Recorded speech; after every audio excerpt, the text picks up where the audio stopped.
মেয়ের বিয়ের স্বপ্নের জন্য তিল তিল করে জমানো সোনা আর নগদ টাকা এক রাতেই সব শেষ। চাঞ্চল্যকর চুরির ঘটনায় স্তব্ধ মুর্শিদাবাদের সুতি থানার শেরপুরের সুচলিপাড়া। পরিবার সূত্রে জানা যায়, বাড়ির এক মহিলার মেয়ের সন্তান জন্ম হওয়ায় তিনি নাতিকে দেখতে হাসপাতালে গিয়েছিলেন। সেই সুযোগেই গভীর রাতে বাড়িতে হানা দেয় দুষ্কৃতীরা। আলমারি ভেঙে নিয়ে যায় প্রায় 5 ভরি সোনার গহনা, আনুমানিক 5 ভরি রূপোর গহনা এবং নগদ 1 লক্ষ টাকা। পরিবারের দাবি, মেয়ের আসন্ন বিয়ের জন্য বহু কষ্টে এই গয়না ও টাকা জমিয়ে রাখা হয়েছিল।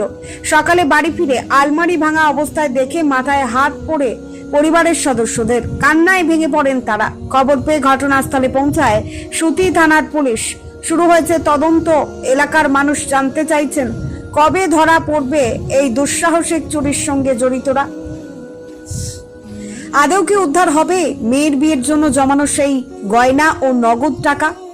ক্যামেরায় সাহেব আলী, A1 নিউজ বাংলা। আমি এখনই এলাম, আমার বাড়ির মত না, আমার ওইটা দিদির বাড়ি। শুনে এসেছি, দিদি ছিল না গো, গীতাঞ্জলি হসপিটালে ছিল। দিদিও এলো এখনই। আমার বোন বেটিটাও মানে গ্রামের বোন বেটির বাড়িতে রাত্রে ঘুমাতে যায়, এসে দেখছে তো এরকম মানে সব দরজা মানে খোলা।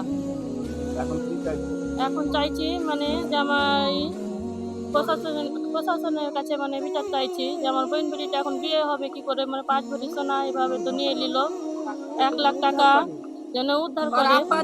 বাবা নাইকো, কি করে মানে বিয়ে হবে, কি করবো না করবো, মানে এটাই বলতে চাইছি। রুমি খাতুন, হাসিনা খাতুন। চুরি হলো বলতে, এখন মেয়েটার বিয়ের জন্য সবকিছু রেডি রেখেছিল এবং 2-1 জন দেখা দেখিও হয়েছে এর মধ্যে আপনার ওই বড় মেয়ে বাচ্চা হওয়ার জন্য ওই গীতাঞ্জলি হসপিটালে গেছিলো কালকে। হ্যাঁ, ওখানে রাত্রে ছিল। ওই ছোট মেয়ে যেটা বিয়ে যুবতী মেয়ে, রাত্রে বাড়িতে একাই না থেকে ওর বোনের বাড়ি ঘুমাতে গিয়েছিল। এই ফাঁকেই চুরি হয়ে গেছে। প্রশাসনের কাছে আর্জি যেন এই চুরির ব্যাপারে যেন সম্পূর্ণ তদন্ত হয় এবং সমাধানের ব্যবস্থা যেন করে দিতে পারে, যেন না হলে মেয়েটার বিয়ে দিতে বর্তমানে যে অবস্থা কিচ্ছু করতে পারবে না। হ্যাঁ, তাই জন্য প্রশাসনের কাছে আমরা আর্জি করছি যেন এই তদন্ত করে সঠিক বিচার করে এই যেন এই জিনিসগুলো ফেরাই পাওয়া যায়। খায়রুল হক আমার সালান মেয়ে। আমি গীতাঞ্জলি হসপিটালে ছিল, আমার মেয়ের বাচ্চা হয়েছে, ছেলে হয়েছে। দিয়ে আমার মেয়ে ফোন করেছে, আম্মা আমার চুরি হয়ে গেছে, সব তালা টালা ভেঙে। দিয়ে আমি বাড়ি এলু, বাড়িতে দেখছি 5 ভরি সোনা ছিল, 1 লাখ টাকা ছিল। আমার মেয়ের ছেলে কাঁদে গেছে, দিয়ে পাঠাচ্ছে। বাড়িতে কেউ ছিল না? বাড়িতে আমার ছোট মেয়ে ছিল, বাড়িতে রাত্রে শুতে পারেনি, ডরে দিদির বাড়ি চলে গেছিল। সব বাড়ি এসে দেখছি এরকম চুরি হয়ে গেছে, সব তালা সব কেটে ভেঙে টেঙে সব চুরি করে নিয়েছে। কত ভরি সোনা ছিল? মানে আমার বোন বেটি 4 ভরি আর দিদির মানে 1 ভরি ছিল। টোটাল 5 ভরি। হ্যাঁ, 5 ভরি।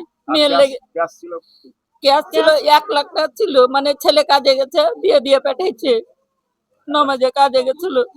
1 লাখ টাকার মতন ক্যাশ ছিল।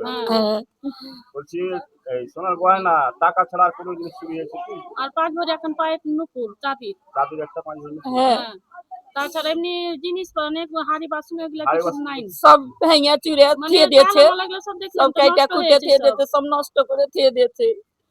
গেটের মেটের সব কিছুরই, গদরেজের চাবি, শোকেসের চাবির সব লক মক সব ভেঙে দিয়ে দিয়েছে। আপনার নাম কি? আমার নাম শিউলি বিবি। জায়গা কোথায়? জায়গা সুজনিপাড়া, শেরপুর সুজনিপাড়া। এই নিয়ে আমাদের সুজনিপাড়ায় দুটো হলো আপনার, আপনার ভাইয়ের বাড়িতে পাশেই আপনার, এটা 3 থেকে 4 বছর আগে আপনার এইরকমই ঘটনা হয়েছিল। ওরাও বাড়িতে ছিল না, ওই কারণে সেম এইভাবে লুট করেছিল। এগুলো চুরি বলা যায় না, এগুলো মানে রাত্রে বেলায় লুট করে গেছে আমাদের।